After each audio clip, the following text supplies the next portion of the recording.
Bien, alors bienvenue à cette conférence sur la charge mentale. Qu'est-ce que c'est? Pourquoi on en est victime? Pourquoi ça fait mal et comment on peut essayer de l'alléger? Alors déjà, première question, pourquoi est-ce qu'on a une charge mentale? Oui, on a un mental, ça, tout à fait. On a des choses à faire, mais plus fondamentalement, oui, parce qu'on est des hommes et des femmes. Les animaux n'ont pas de charge mentale. Les chats, c'est pour ça qu'on aime bien la compagnie des chats, parce que ça nous calme tout de suite. Eux, ils n'ont aucune charge mentale. Les animaux n'ont pas de charge mentale. Alors, le fait d'être humain, ça fait qu'on a une charge mentale parce qu'on a effectivement un cerveau et notamment un cortex préfrontal, donc la partie qui est derrière le front, qui sert à la planification. Et c'est là que vient se loger tous les trucs qu'on a à faire, qu'on a besoin de faire, qu'on a envie de faire, et qui prennent de la place mentale en fait. On serait des animaux, on n'aurait pas à anticiper les trucs à faire. On n'aurait pas de charge mentale. On a une charge mentale donc, parce qu'on est vivant. Et donc, c'est heureux d'avoir une charge mentale, en fait. Donc, c'est déjà la première chose. Hein. Ensuite, on a une charge mentale parce qu'on prend tout le temps des micro-décisions. Et que ça prend autant de place de se souvenir qu'il faut passer chez le teinturier que de préparer le devis pour la conférence. Donc, ce n'est pas le même enjeu, vous voyez, financier, mais ça prend la même place dans le cerveau. Donc, la charge mentale, c'est l'accumulation de plein de petits trucs à faire, à penser, qui concerne à la fois la vie de famille, la vie amicale, la vie sociale et la vie de bureau. Donc, première prise de conscience, combien avez-vous en ce moment là de pensées, de petites pensées, des petites tâches qui vous viennent à l'esprit aujourd'hui, tout de suite, là, maintenant? Voilà, réfléchissez 2 secondes et dites-moi combien il y en a. Je vous laisse quand même un peu réfléchir, mais pas trop longtemps. Alors, des trucs à penser qui concernent votre vie quotidienne, disons de la semaine. On va élargir un petit peu, oui. Dès qu'on élargit un peu,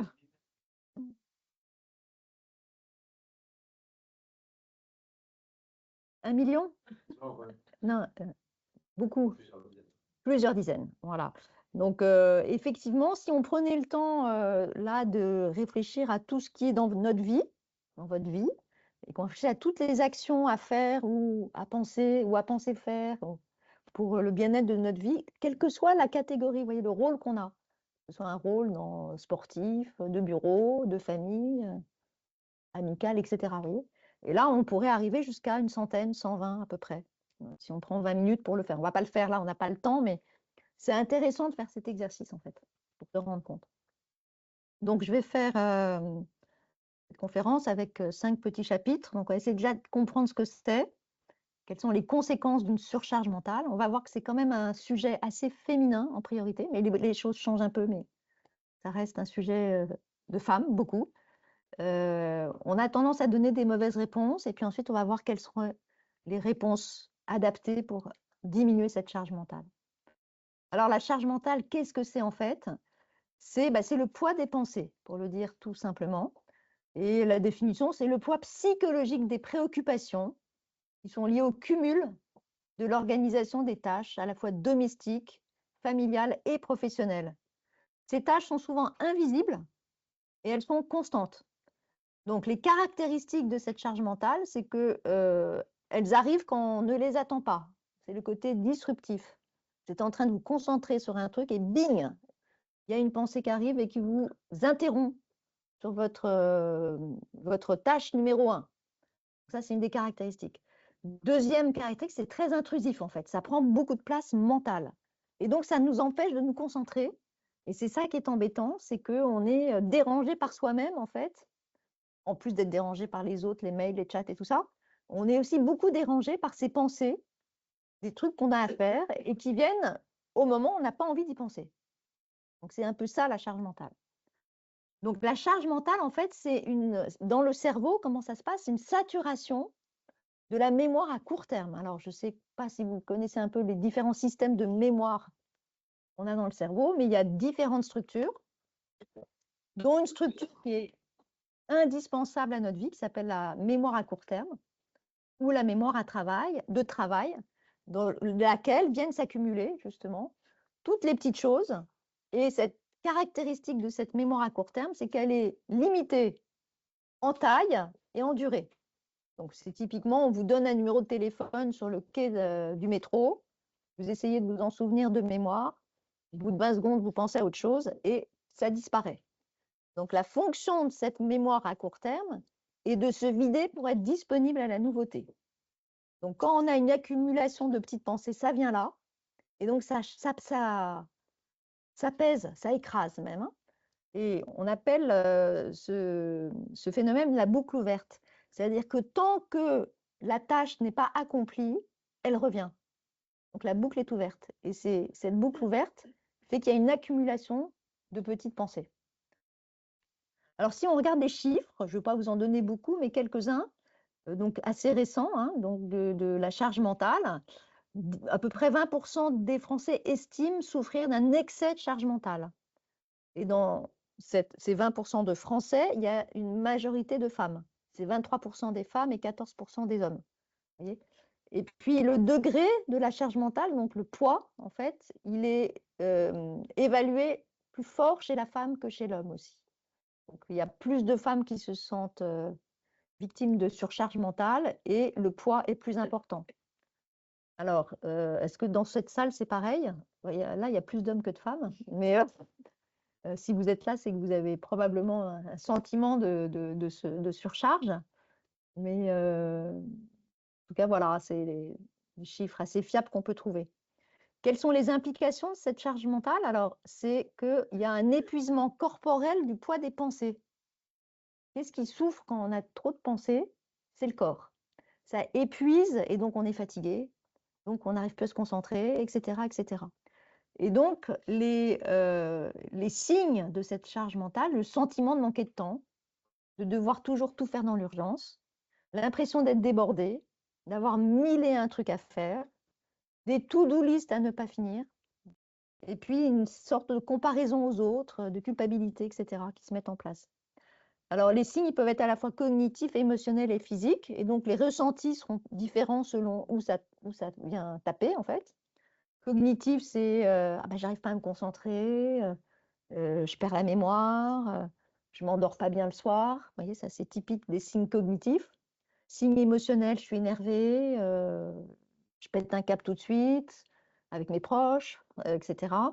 Et puis les signes physiques, c'est les douleurs, hein, ça peut se transformer en douleurs, notamment des douleurs dans les trapèzes, le bas du dos, le dos en général, hein, beaucoup le dos, mais aussi les céphalées, enfin, choses joyeuses comme ça qu'on peut ressentir, qui sont dues à un excès de charge mentale. Quels sont les risques de cette charge mentale? Alors, il y a beaucoup de risques. Les risques bien identifiés, c'est les risques de tension dans les couples. Voilà. Quand il n'y a pas de charge mentale, il n'y a pas de problème dans les couples. 1% de problème. Par contre, voilà, quand il y a une charge mentale forte, ouais, ça va impacter la vie des couples. Et ça peut même être des explications de séparation, de divorce. Voyez, donc, on touche là à l'intime, mais donc c'est intéressant de voir ça pour voir comment on pourra rééquilibrer un peu dans les couples ce poids de charge mentale. Alors, évidemment, quand on parle de charge mentale, on parle beaucoup de femmes en première ligne dans la charge mentale, hein. Alors, les chiffres sont là pour nous indiquer que ce n'est pas des fantasmes, hein. Voilà, les personnes qui sont concernées par la surcharge sont 64% des femmes et 36% des hommes. Alors, il y a assez récemment, une dessinatrice qui s'appelle Emma, je ne sais pas si vous en avez entendu parler, et c'est un peu à elle qu'on doit la mise en exergue de cette charge mentale. Elle a fait 2 BD qui sont vraiment disponibles gratuitement sur son site. Donc le premier en 2017 et le deuxième en 2022, 2 BD, et qui sont très bien faites et qui font prendre conscience qu'en fait, en quoi les femmes sont plus en première ligne sur ce sujet de la charge mentale et comment en fait, dans les couples hétérosexuels en tout cas, beaucoup d'hommes trouvent des solutions pour de défausser en fait sur la femme du poids dépensé. Alors quand je dis le poids dépensé, c'est-à-dire que l'homme est d'accord pour faire les choses, mais c'est encore la femme qui pense.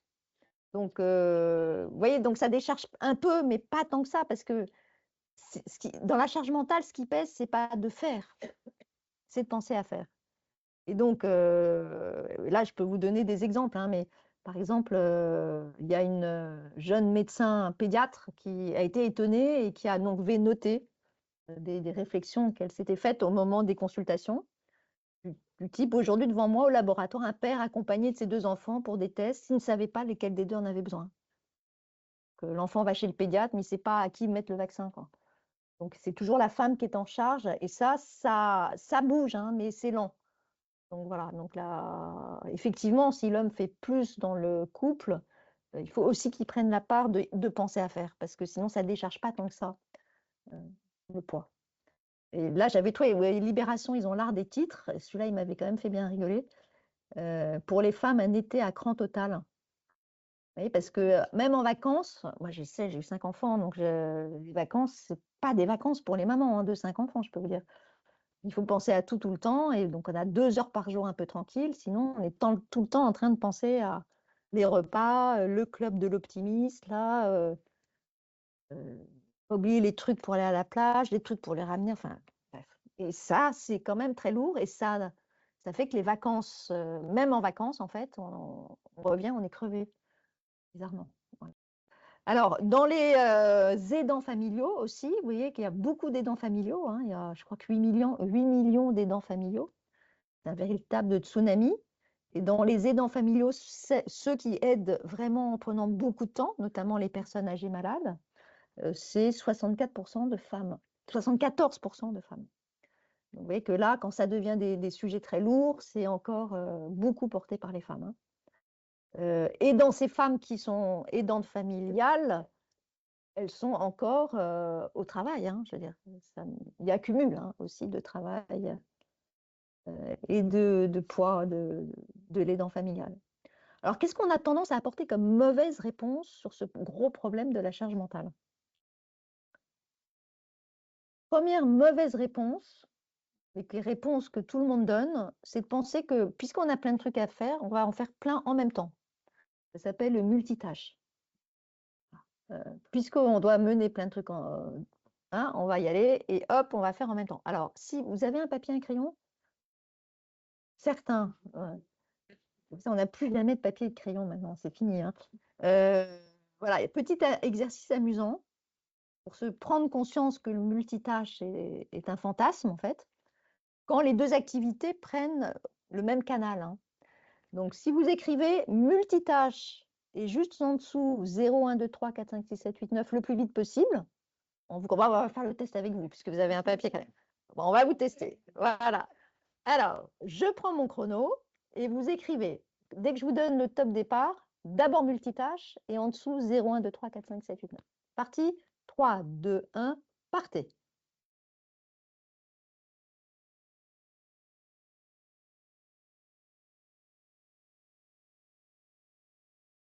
« 9,59. D'accord? Donc, et là, pas de problème. Vous n'avez pas senti quelque chose de trop difficile, a priori. Donc, deuxième passage, vous refaites. Maintenant, vous écrivez M et en dessous 0. Ensuite, U et en dessous 1. Donc, vous écrivez les deux mots en même temps. En fait, les deux trucs en même temps. Vous voyez? D'accord? Donc, 3, 2, 1, partez.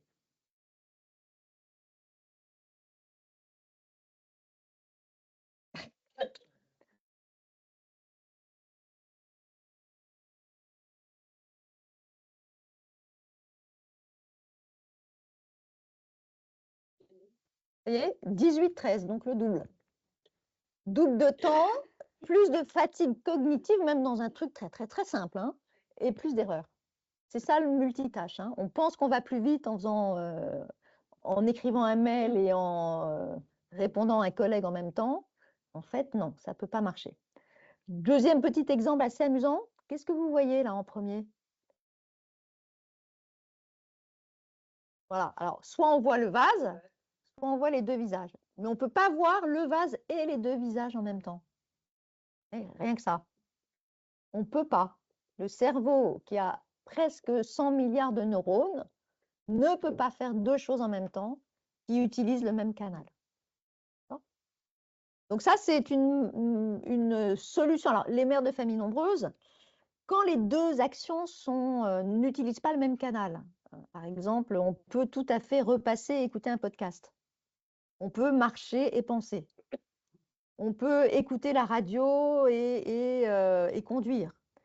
Mais on ne peut pas téléphoner et conduire en même temps parce que là, on est dans une interaction au téléphone.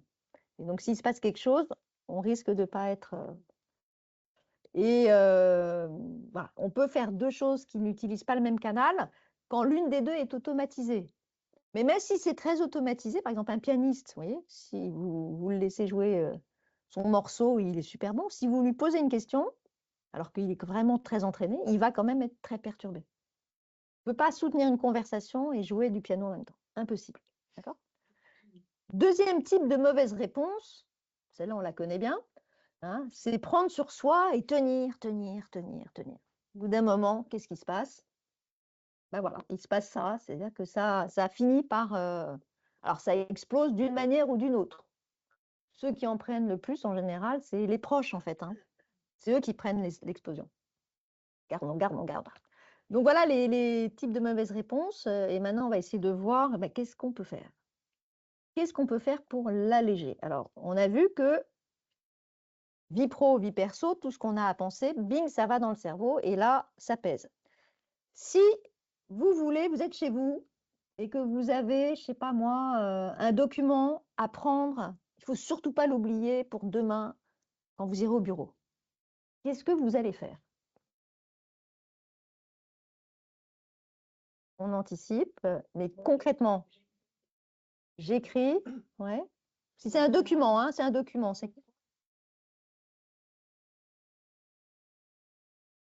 Voilà, alors on le met dans le sac, ou on peut le mettre devant la porte. Ouais. Si on veut vraiment pas oublier un truc, on a intérêt à probabilité. Ouais.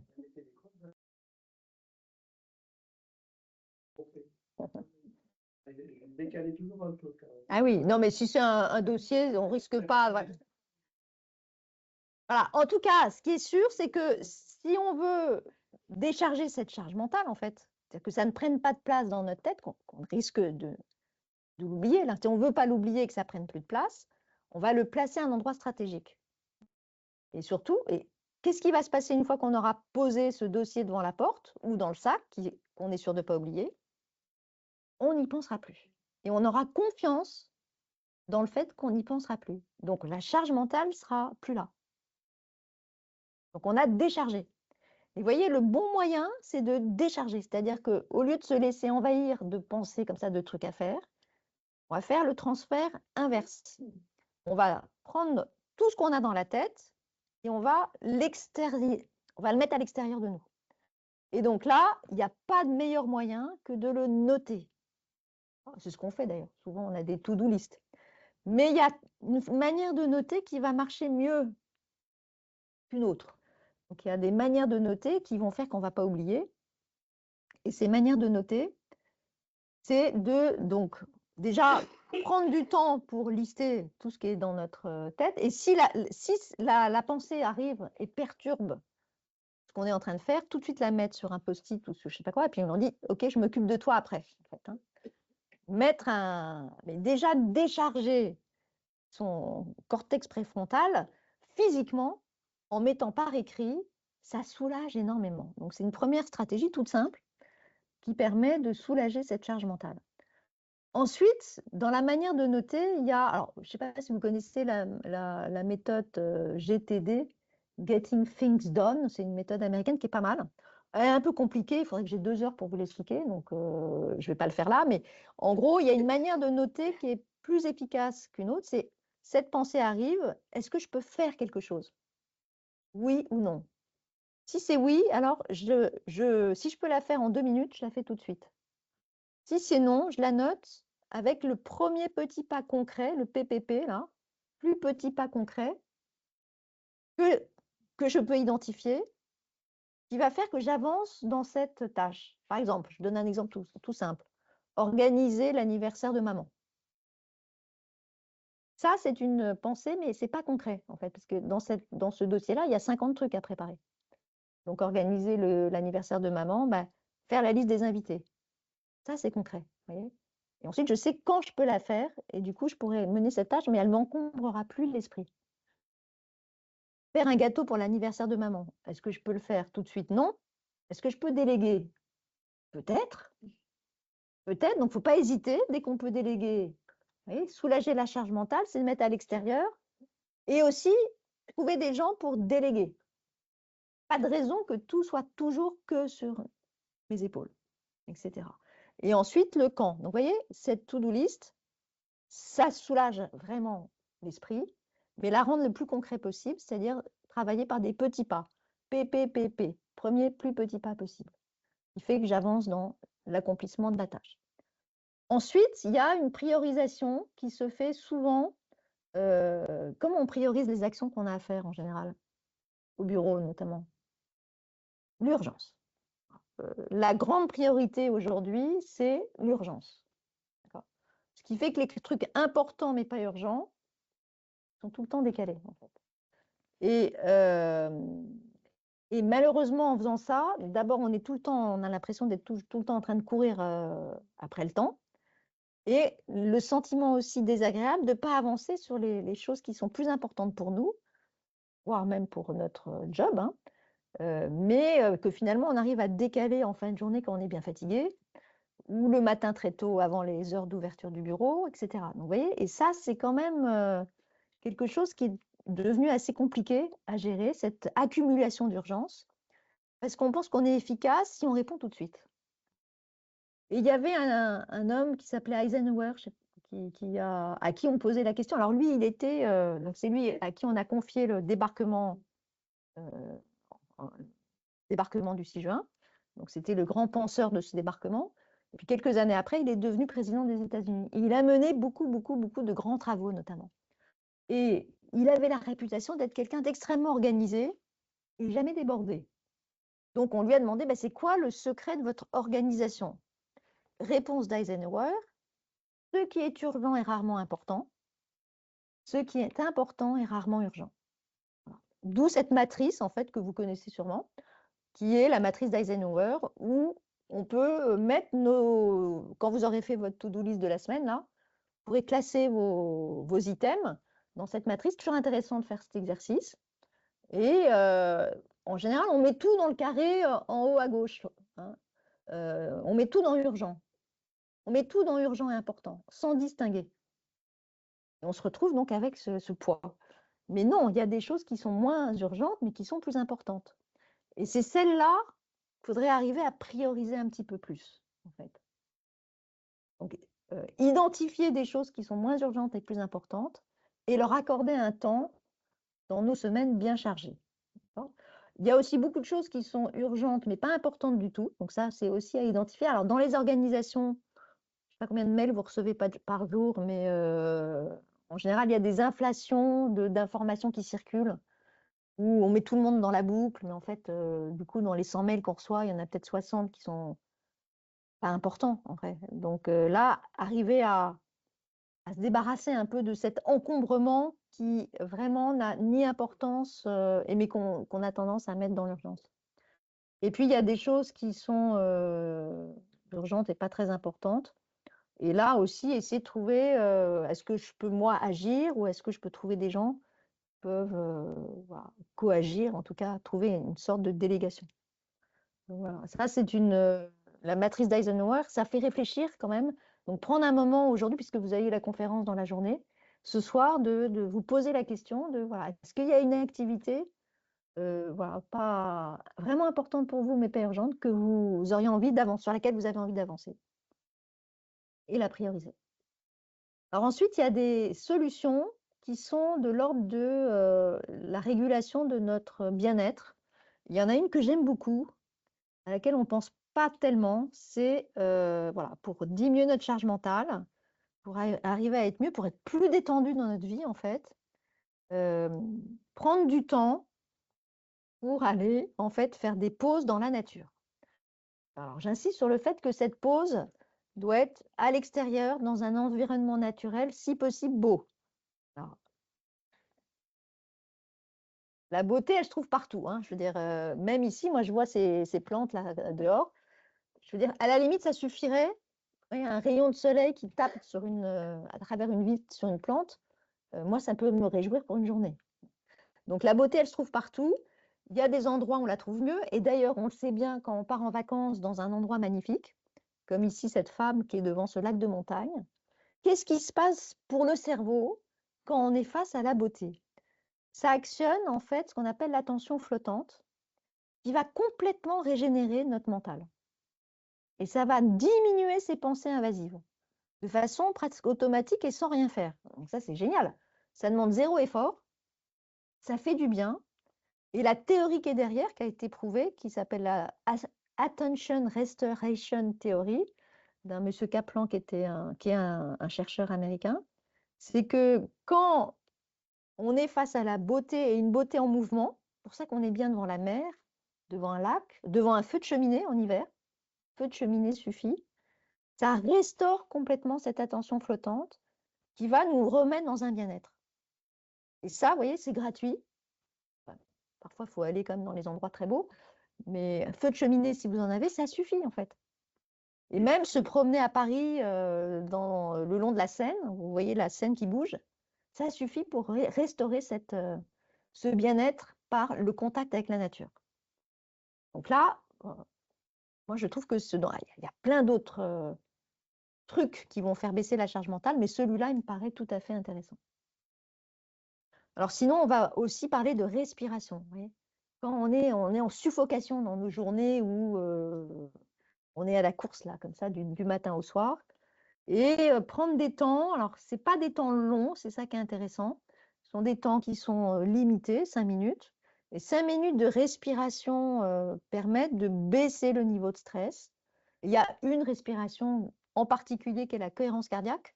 Je vous en ai peut-être entendu parler, qui est vraiment marche bien. Alors les comédiens de théâtre, moi j'ai une fille comédienne de théâtre, quand elle joue, elle fait systématiquement 2 séances de cohérence cardiaque, une le matin, une juste avant de jouer, 2 fois 5 minutes.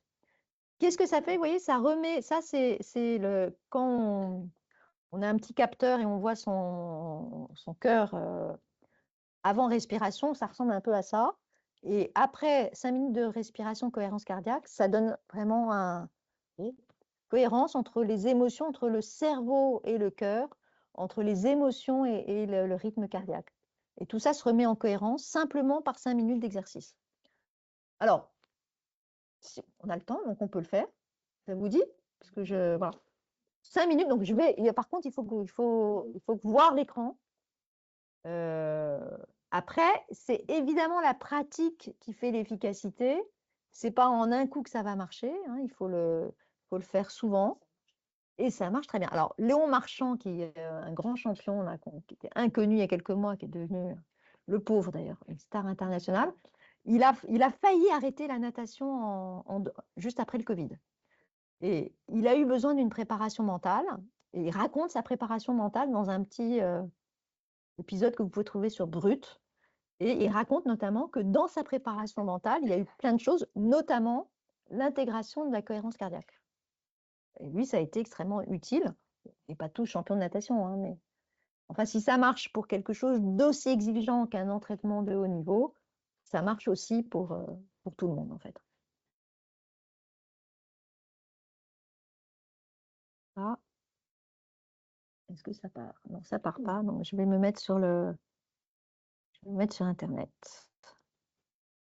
Donc, vous allez vous installer bien droit, les jambes par terre, c'est important. Et alors, c'est tout simple. Je vais faire. Voilà, vous allez inspirer quand la balle monte jusqu'à ce qu'elle soit tout en haut de la courbe et expirer jusqu'à ce qu'elle soit tout en bas de la courbe. Et c'est sans fin, il n'y a pas de pause. On inspire, on expire. Et ça a un rôle, en fait, c'est un tout petit peu hypnotique, c'est le but, hein. Donc, voilà, et donc, finalement, les pensées vont s'en aller parce qu'on va faire attention qu'au point qui monte et qui descend. Ça va? Vous regardez l'écran. Oui, ne regardez pas moi, ça servira à rien. Et moi, je regarde mon écran qui est devant moi. Il y a une petite jambe décroisée, c'est mieux.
Alors, les 5 minutes, je ne sais pas comment vous l'avez vécu, vous voyez, c'est vraiment un sentiment de pause là, hein. Ça dure, le sentiment de durée, c'est long.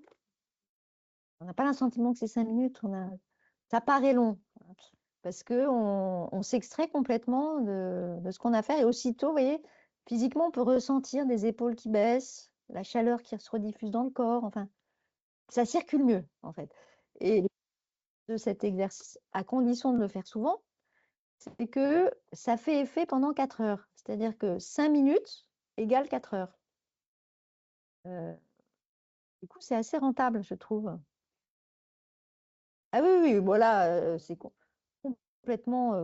Bon, je trouvais celle-là parce que je trouve que ça correspond bien à ce que ça fait comme effet sur le cœur, en fait. Mais vous avez la boule qui monte et qui descend. Il y a plein, plein de possibilités, plein d'applications gratuites.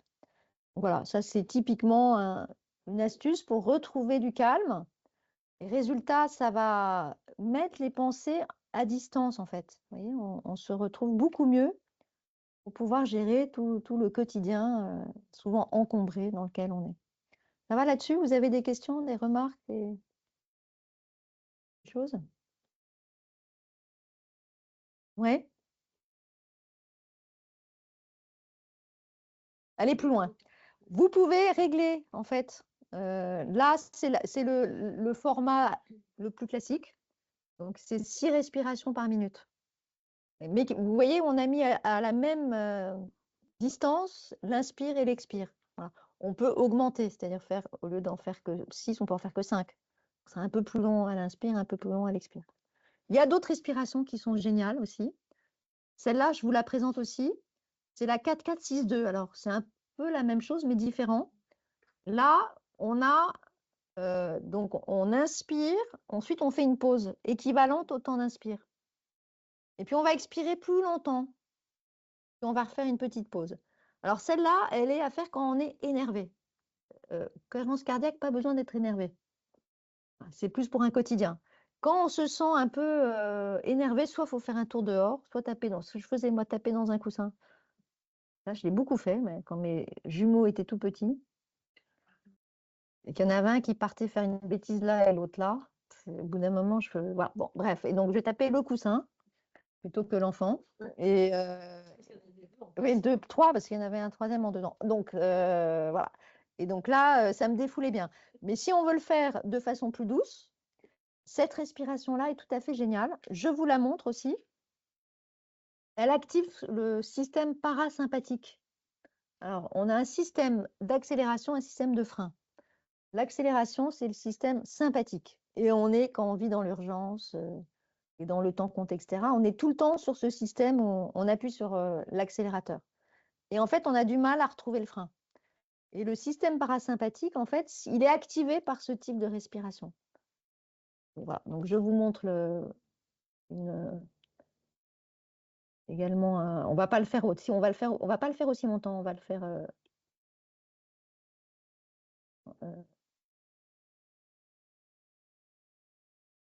il y avait aussi plein de vidéos possibles, hein. Moi, j'ai trouvé celle-là qui était pas mal.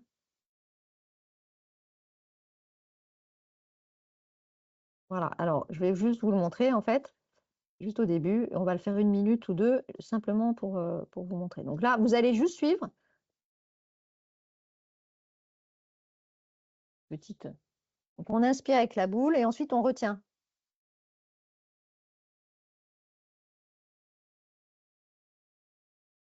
On expire plus longuement.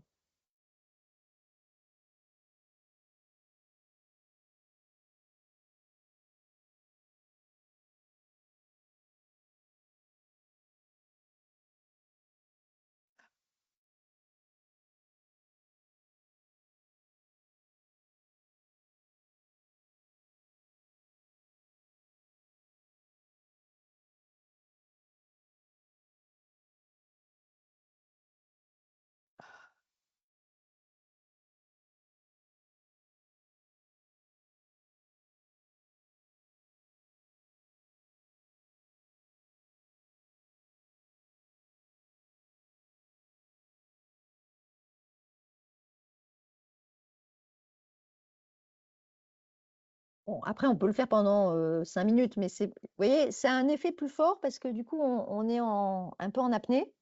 Et du coup, vous probablement, vous avez votre inspiration plus longue, 6 secondes. Et puis, on retient 4 secondes et ensuite, et c'est le fait de faire ce qui fait qu'on lâche les tensions, qu'on lâche les préoccupations. Elles partent dans la respiration. Donc, au choix, il y en a d'autres des respirations, hein. Les sophrologues sont des spécialistes de la respiration, ils peuvent aussi vous en donner plein.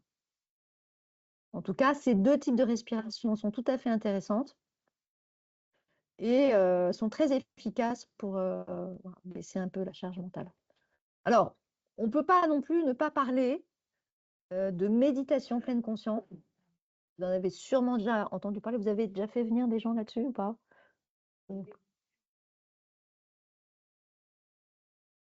dans cette sphère-là, ouais.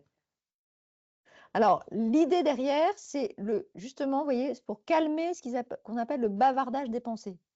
La charge mentale, le bavardage des pensées. Et ça marche. Ça marche. Et en fait, les champions du monde de la concentration, ce sont les moines bouddhistes. Mais ça marche parce qu'ils font que ça, en fait. Donc, faut pas, il y a le biais de la pratique, en fait, dans la méditation. C'est-à-dire que ça marche super bien, mais il faut en faire beaucoup. Et c'est ça le problème, c'est-à-dire que faire rentrer la méditation de pleine conscience dans des vies de salariés de boîtes comme Dassault, c'est minimum 20 minutes par jour, voire une demi-heure. Et c'est toute sa vie. Donc, si vous voulez, là, on arrive à la difficulté de la mise en pratique dans un quotidien. C'est pour ça que moi, je ne peux pas ne pas en parler, parce que objectivement, ça marche, et c'est peut-être ce qui marche le mieux, mais ça se heurte à la difficulté de la pratique.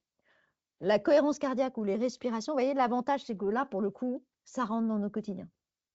Ça marche peut-être un peu moins bien, mais suffisamment bien, et c'est pas trop compliqué à faire rentrer dans un quotidien. Donc, vous voyez, il y a toujours des choix de priorité, en fait, par rapport à ce qu'on peut faire. L'intérêt, c'est vous voyez, pourquoi est-ce qu'on a tellement de pensées? Ben, parce qu'on anticipe. Anticipation, c'est penser des trucs à faire. Et puis parce qu'on rumine. C'est les trucs qui se sont passés pas comme on voulait. Et il m'a dit, et il m'a fait, et patati. Et donc ça aussi, ça vient, hein. Ouais, donc les pensées, elles sont prises par ces préoccupations et ces anticipations. L'avantage de la méditation, c'est ça nous fait nous remettre dans le présent. Donc ça nous fait, voilà, mettre de côté, c'est pas quand elles arrivent toujours, mais on arrive à les remettre à leur place, à les sortir. Et donc la devise, alors, pour le coup, que j'essaye de m'appliquer, pas facilement, c'est fais ce que tu fais. Quand on fait un truc, être avec ce qu'on fait. Ça a l'air simple, hein, mais en fait, c'est super compliqué. Quand on fait un truc, de ne pas penser au truc d'après ou au truc d'avant. Fais ce que tu fais. C'est toute une école de vie, en fait, hein.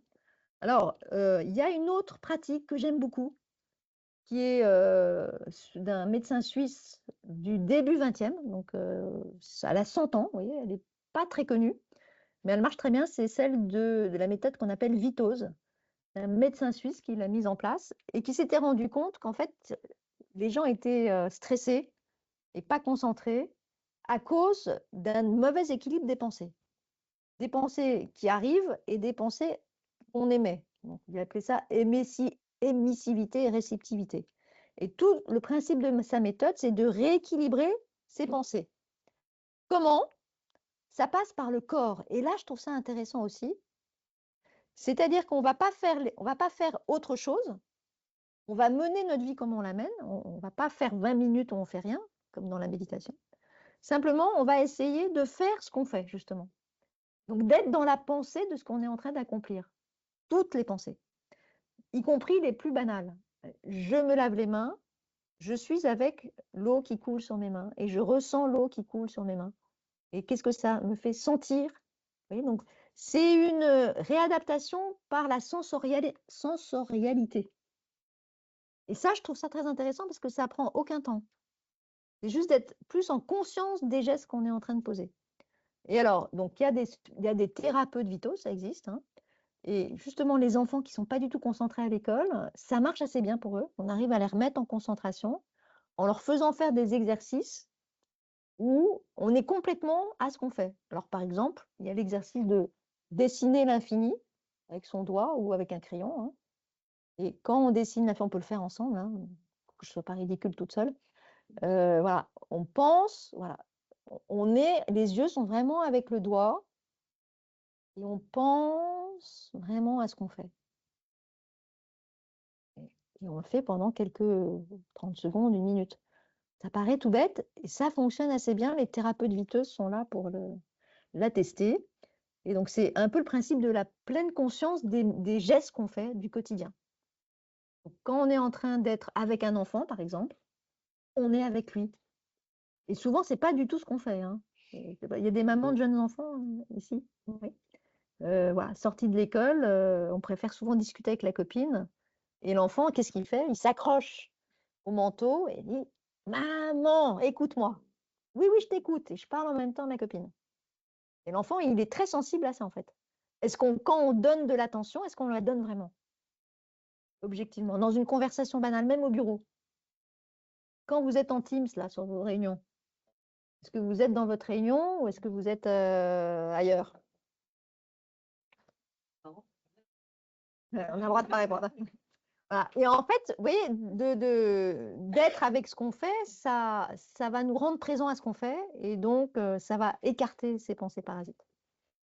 Alors, ça, c'était donc une remédiation corporelle par la méditation, par la respiration, donc corporelle. Ensuite, il y a une remédiation par la délégation. Et là, on va revenir beaucoup. Alors, je reviens un peu sur la BD de Emma.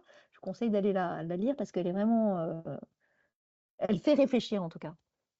Alors, je trouve que les choses s'arrangent quand même dans les couples, mais pas complètement. C'est-à-dire que la pensée des choses à faire, ce que je disais tout à l'heure, reste quand même beaucoup, beaucoup sur la femme.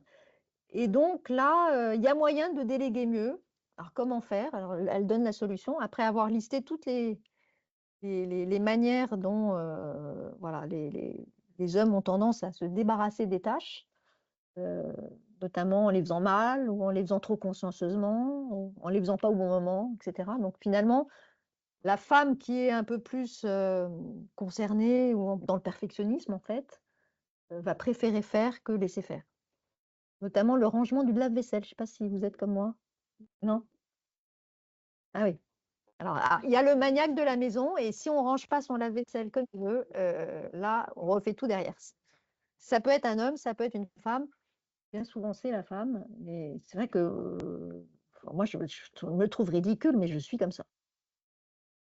C'est très compliqué après de se faire aider parce que si on refait derrière, eh ben, écoute, tu sais quoi, tu vas le faire tout de suite, toute seule, hein, ça va être plus simple. Donc, alors, remédiation proposée par Emma dans sa BD. Premièrement, lister toutes les tâches, d'accord? Y compris voilà, racheter des vêtements, emmener Kevin chez l'orthophoniste, signer les cahiers, les mots d'excuse, là, etc., etc. Et bien noter la fréquence et la durée des tâches, en fait. Donc, c'est assez fastidieux, mais ça se fait bien. Ensuite, on répartit les tâches, mais on répartit la pensée des tâches aussi. C'est-à-dire, si tu t'occupes d'emmener Kevin chez l'orthophoniste, c'est toi qui penses au rendez-vous, c'est plus moi, etc. Vous voyez? Parce que c'est ça qui pèse, hein. Oui. Oui. On ne peut pas, sur le coup, partager avec le conjoint ou la conjointe, euh, faire en sorte que l'autre pense à distance, c'est un peu compliqué. Alors, ça suppose que même si on est séparés, de se réunir à un moment donné pour discuter de ça et de séparer les tâches et penser aux tâches. Parce que sinon, je veux dire, par exemple, dans les devoirs scolaires, par exemple, s'il n'y a pas une discussion vraiment au départ, ça risque de poser des problèmes, en tout cas. Des tensions, en tout cas. On est bien d'accord. Mais on est bien d'accord. C'est bien un des freins, c'est que il y a beaucoup de toute puissance aussi, parfois, ça peut être l'un ou l'autre, souvent la femme, qui délègue pas, en fait, hein. Je trouve que c'est mieux fait si c'est elle, etc. Donc, et du coup, le cumul va pas s'arranger. Ouais. Ouais. Alors là, aujourd'hui, il y a très difficilement des femmes au foyer quand même, hein. Donc voilà, donc tant qu'on était femme au foyer, la répartition était claire en fait. Mais là, on a des jobs, tout le monde a des jobs, hein. Donc il y a cumul. Et le problème, c'est que, mais oui, Parce que s'il accumule de l'entièreté de la pensée du ménage, plus tout ce qu'il y a à faire au bureau, c'est là où ça déborde en fait, hein. Donc, d'où l'intérêt. Et je trouve que la jeune génération est beaucoup plus d'accord pour prendre sa part.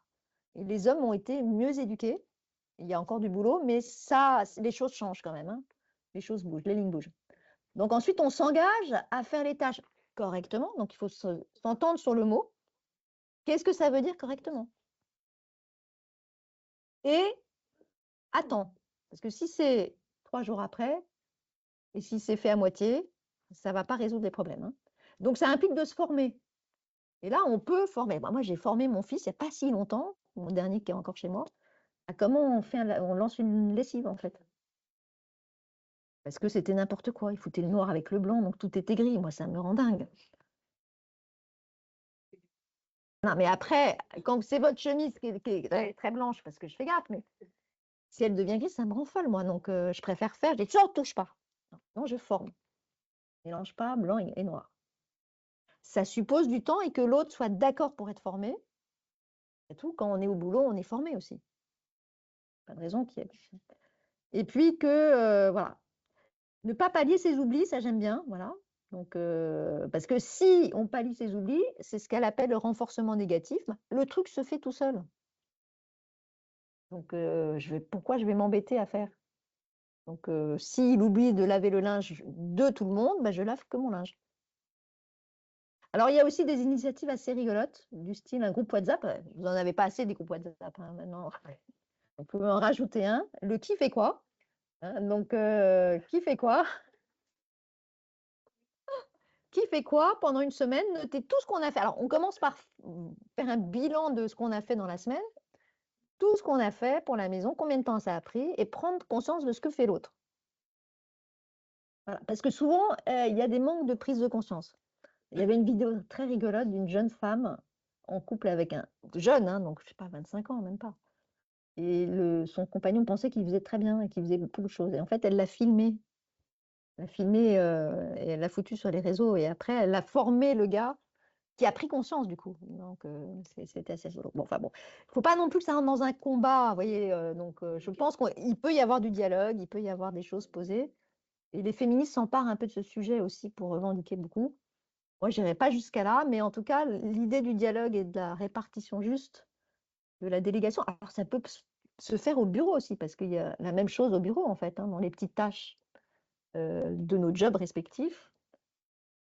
Parfois, est-ce qu'on, dans notre, voilà, est-ce qu'on ne prend pas aussi des tâches qu'on ne devrait pas prendre parce qu'elles ne sont pas prises par les autres aussi? Ça peut être un sujet, en tout cas, dans vos équipes.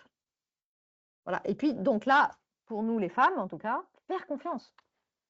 Déléguer, partager les tâches, arrêter de penser que votre conjoint fera moins bien que vous. Parce que si on pense qu'il fait moins bien que nous, alors ça, c'est Aurélia Schneider, dans un livre qui s'appelle La charge mentale des femmes et celle des hommes.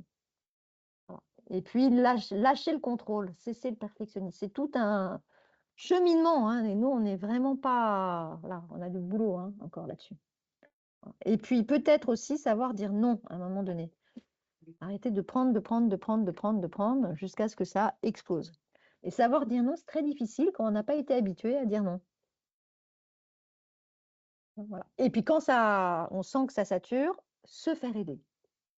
Ça vaut le coup parfois de recourir à des thérapeutes. Il y a toutes sortes de thérapies qui fonctionnent, hein. Sophrologue, psychologue, médecin, thérapeute, ce que vous voulez. Hypnose, ça marche aussi. Acupuncture, j'en sais rien. Enfin, je pense qu'il y a plein de trucs qui marchent, mais pas rester seul, parce que là, on risque de... Alors, les points quand même positifs, et que les lignes bougent, les signaux positifs, c'est que le dernier sondage IFOP, mars 22, dans les couples, 16% des hommes font plus de tâches que leur conjoint. Et c'est 57% des femmes qui font plus de tâches, mais c'était 64% il n'y a pas si longtemps. Et je crois aussi que le changement de la loi de l'allongement du congé de paternité, là, ça va faire bouger les lignes. Parce que déjà, la discrimination au bureau va plus être, puisque c'est vraiment allongé, du coup, c'est passé à 25 jours au lieu de 11. Quand j'ai eu mes jumeaux, c'était une semaine, je crois, pour le conjoint. Et vous voyez qu'en France, on rentre à peu près dans la moyenne européenne maintenant, mais il y a encore des pays qui ont plus de congés de paternité. Donc, la charge mentale, en conclusion, n'est pas une fatalité, même si c'est un sujet. Les lignes bougent, et donc à nous de nous mobiliser et en prenant conscience un peu de où on en est et comment on peut faire pour que les choses avancent. Donc voilà, j'ai fini de parler. Donc, si vous voulez aller plus loin, alors moi, j'ai écrit 2 bouquins. Celui sur l'attention, aborde ce sujet de la charge mentale, le filet en poche. Celui sur la mémoire, Éloge de la passoire, c'est sur la mémoire. Vous l'avez à la bibliothèque. Voilà, il date de 2018. Et l'autre, il a été publié en poche en 2023. Et sinon, j'écris des petits... Dans mon blog, là, sur mon site, Apprendre et transmettre, vous trouvez des articles, un par mois. Des articles, il y en a un par mois, où j'aborde des tas de sujets, dont celui-là.